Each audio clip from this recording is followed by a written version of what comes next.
I'm Luiza Barros. I work for TexasBit, a CRH company. I am the design lab manager, and I have been working in this industry for 4 years. Absolutely, yes. I did feel like an outsider. I think especially being a woman from a different country with an accent and people recognize that, it definitely made me feel like, uncomfortable in a certain way. And I don't think you ever truly move past that. But I think what happens is you learn how to manage and how to deal with it because it's always going to be there along your career. So I just feel like you need to learn how to manage. And I think the strategies that I use for myself is be confident because you have a great potential. Just believe in your potential and show that you're prepared enough for that, and people will recognize that as soon as they start giving, they will give the credibility that you're looking for. Yeah, I think for me it's just be confident, be prepared for the moments that's how you're gonna get past that, because once you're prepared, you'll be ready for the questions and for anything that comes along your way, and people will trust in your work. And I think that's what matters. I have a quick example actually in my career, that what happens is I'm part of a technical team with TexasBit, and we do workshops and we go presenting about some engineered products that we develop. So we go to educate other people in the workshops and seminars or whatever the situation may be. And I have noticed sometimes, I'm typically the only person in the room among maybe 10 other people, 15 other people. Sometimes there is one or two women the most, but most of the time I'm the only woman in the room and I'm the one presenting. So for me, that definitely, I can see eyes, I can see that look on people like, did she enter in the wrong room or what's happening? And not only because of the gender itself, in my case, I think, but it's also a matter of the age gap between me and the audience most of the times, because there are, people with more experience in the business. So I definitely can see that first impression is something where, does she really belong here? But as you present and as you go throughout your presentation, you have enough data to sustain your points, and you show that confidence that you're ready for it. And that's when people are going to start understanding that there is a reason behind why you're there presenting, that specific seminar. So it definitely is something that I deal with constantly in this business. So I think for me, being able to teach people and help the industry through those people, through training and development of personnel and technicians, that's definitely something that I take as an excitement for me, for my career. And the reason for that is when I took the job with TexasBit, it was a management position. So I have to manage other people and other technicians, which obviously was the first experience for me. And I need to learn every day how to do that. But every day I wake up ready to, okay, now is a new day for me to teach this person. It's a new day for me to learn from this person. And it's definitely an indirect way that you can accomplish and achieve even more people in more areas of the industry, because at the end of the day, those are the people making things happen, and they will definitely be there for the quality, and they will contribute for the long and lasting pavement life that we're all expecting for. So I definitely think that's part of my excitement, is being able to teach and mentor people along my career. Yeah, this question for me, I think there are so many ways that you can take this conversation to, but I think for the purpose of the interview, I would really like to see more opportunity for young women. And the reason for that answer is because for me, when I got off of school and having a bachelor degree and having a master degree, I thought it wasn't going to be as hard as it was for me to find a job, because I had already somewhat of a networking, I had already somewhat of a background, doing research and directly involved with the Department of Transportation of Texas. And it turned out that it was quite a bit of a struggle. It was it required me a couple extra months that I wasn't really accounting for to find a job opportunity, multiple interviews. I traveled a couple times to different locations to be able to do that in-person interview. I lost account how many companies and phone calls and everything I had to go through.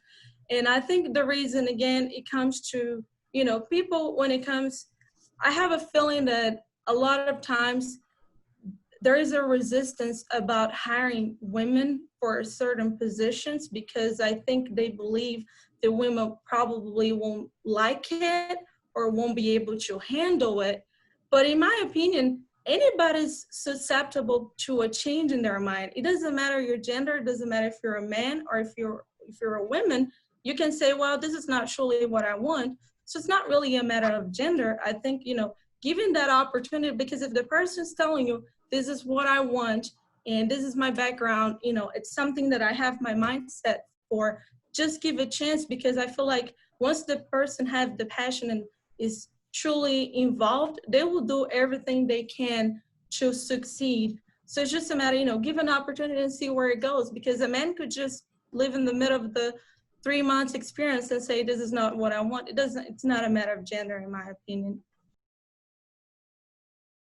For me, in order for you to know what you truly like and what you truly want to pursue, you really need to get to know everything available, to understand and be exposed to that. So in my opinion, for example, in my experience, I worked, so even though it's 4 years of experience in the hot mix industry, I have another 6 years of experience in multiple other areas back when I was, still going to school and doing internships after internship, because that's how I was able to come up to a conclusion and say, okay, this is what I want for myself. That's the career that I want to pursue, because you get to know a little bit of everything. Plus you get that well-rounded experience where when you go to work with construction, you had a little bit of knowledge in estimator or construction management, and it definitely will bring, value to the table. But I think as far as, I guess, as a device that I have, it's harder to tell people, in my opinion, what they should do. I think the reality is different for everybody. But when it comes to a device and strategies that I use for myself, I would definitely, don't be afraid to dream. Don't be afraid to go as high as you can and shoot for the stars. I think we all have great potential.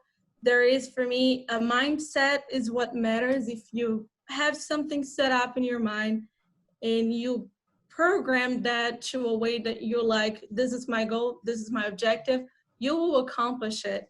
You will get it sooner or later, you will get it done. So for me, that's one of the advice that I have, is just don't be afraid.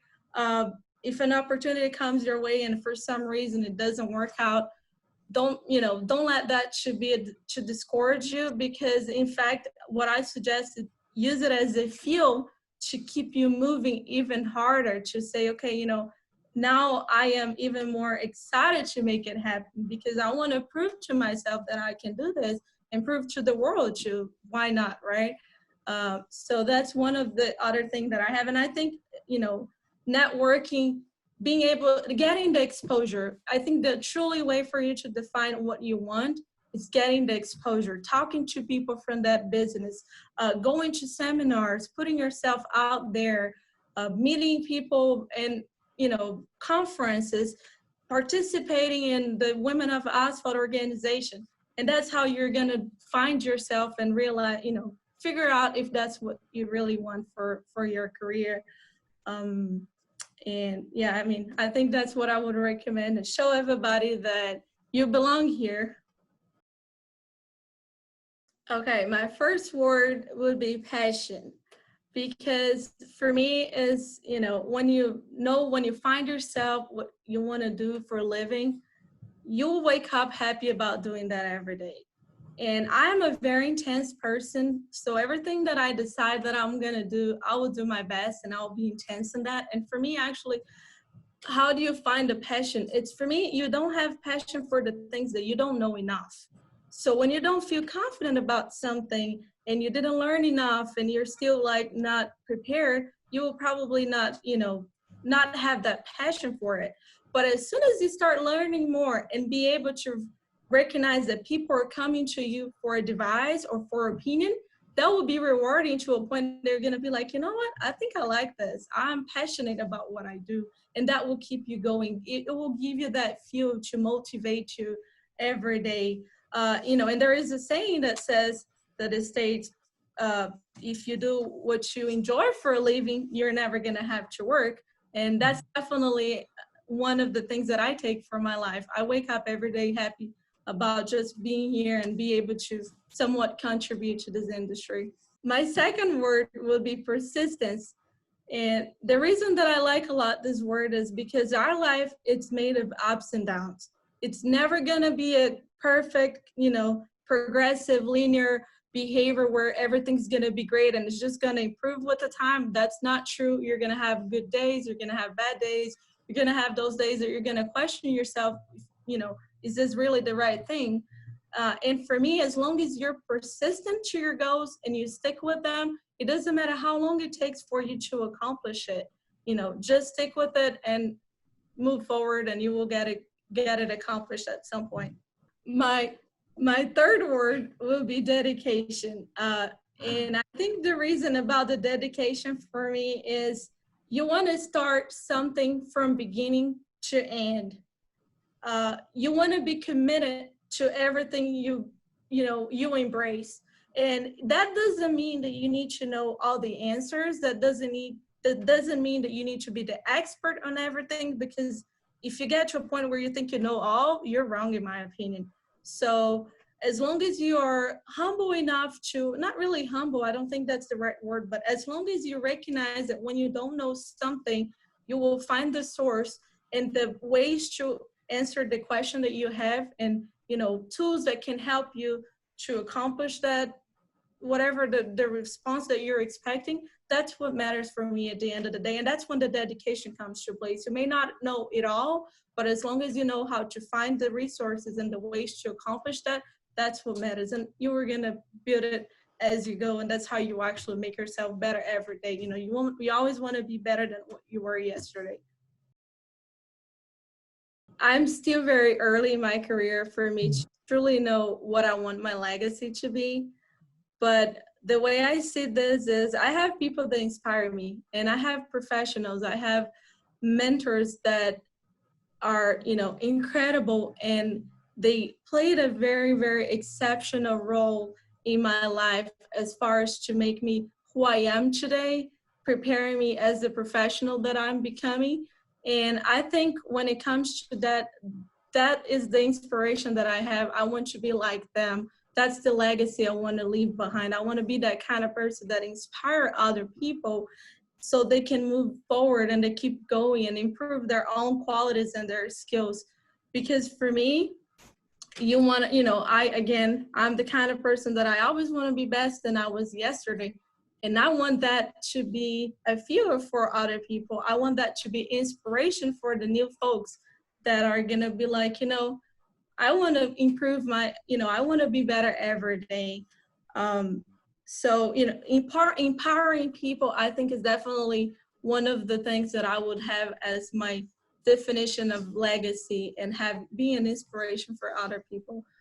I even have here, I guess a quote, so to speak. But so one thing that I like a lot about this, just to kind of close it out, is if your actions inspire other people to learn more and to do more and to dream more and to become more, that's when you're truly defined as a leader.